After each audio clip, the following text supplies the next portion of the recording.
Turning our attention to Southport killer who is set to be sentenced today for murdering 3 young girls in a brutal knife attack that took place last year in UK.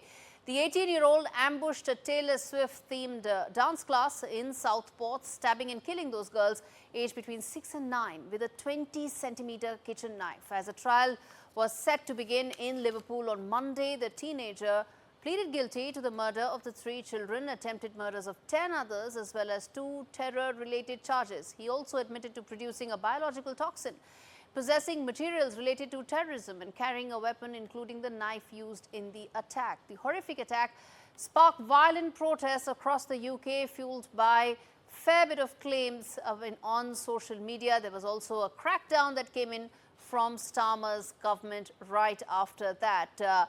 So what does this mean for the UK, the divisions that came to the fore after these riots and during those riots?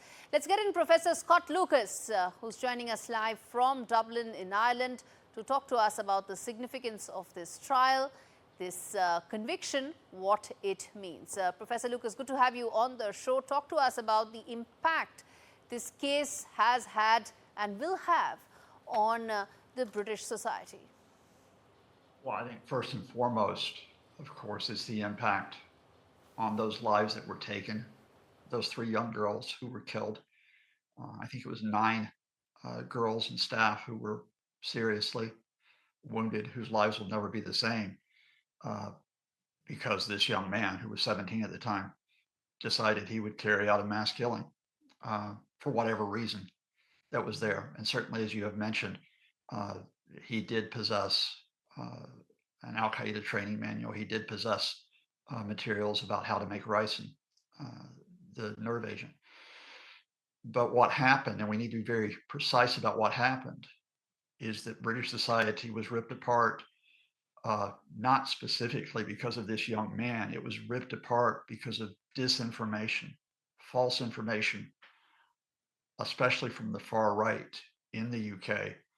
And that disinformation fueled riots for almost 2 weeks throughout many British cities by very small groups, but groups that got a lot of headlines by trying to burn migrant centers, etc.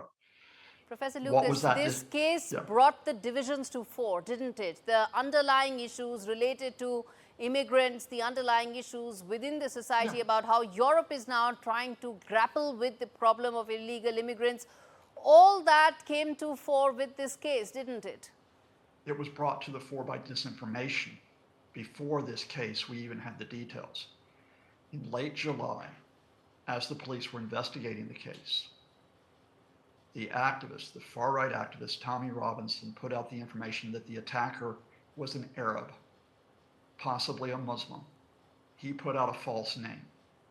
That claim spread through social media and was amplified by the leader of Britain's Reform Party to claim that the police were covering up an act of terrorism by an Arab. When the actual information came out that the young man in this case was 17 and is of Rwandan descent, but is a UK citizen, it was too late. Already we were getting the far right that were attacking the migrant centers on the false claim that an immigrant had carried this out. Yes, migration is a serious issue in the UK, and how to deal with migration is an issue that needs to be addressed responsibly. But these far-right riots were not about a responsible response to migration. They were an attempt to rip apart British society further by targeting migrants, thus making the problem worse. Okay, which brings me to ask you that, do you think this sentencing, how do you think that is going to impact public opinion or shape public opinion going forward on an issue that had a huge impact on British society? What it should do is to make people think about how, for example, young people could be radicalized, if you want to use that term, in terms of their thoughts, their opinions, and their actions where they will want to take lives. What would be the effect of the media environment? What would be the effect of the cultural environment that would lead to this? But this is an ongoing question. This is a question we should all be concerned about without just simply throwing out the word terrorism. How do you deal with young people and the issues that they have? The problem here is that as I speak to you, the right-wing media and right-wing politicians are not talking about this issue. They are falsely accusing the UK government of a cover-up to protect migrants. In other words, they're going back to the same disinformation last July because they have a political agenda not to address these issues with the concern about young people, about their communities, and about violence, but because they actually want to spread disruption for their own attempts to take political power. Okay, very quickly, Professor Lucas, then I want to ask you that, what about some of those clampdown measures that were put in place for social media last year by Keir Starmer? Many have said that he's actually imposed very draconian measures on passing social media messages and that. Do you think that will also come to an end? There was no clampdown on X, which was the major place where these disinformation was being put out by Elon Musk.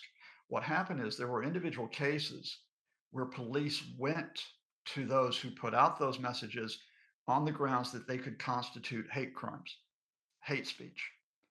They questioned people in those cases, but in almost no case was anyone even in prison for this.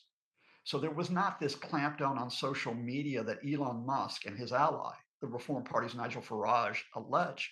You can go to X right now and see these types of messages continuing to spread. So no, I'm afraid this is a diversion. What the Starmer government did, and you can criticize their specific policies. I'm going to interrupt him right now.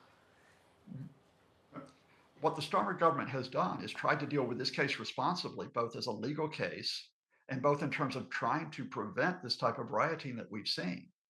They did it at the time. They succeeded in quelling the rioting quite effectively. And what they're trying to do is to avoid further disruption on Britain's streets by actually stating the facts of the case, as they did in Parliament.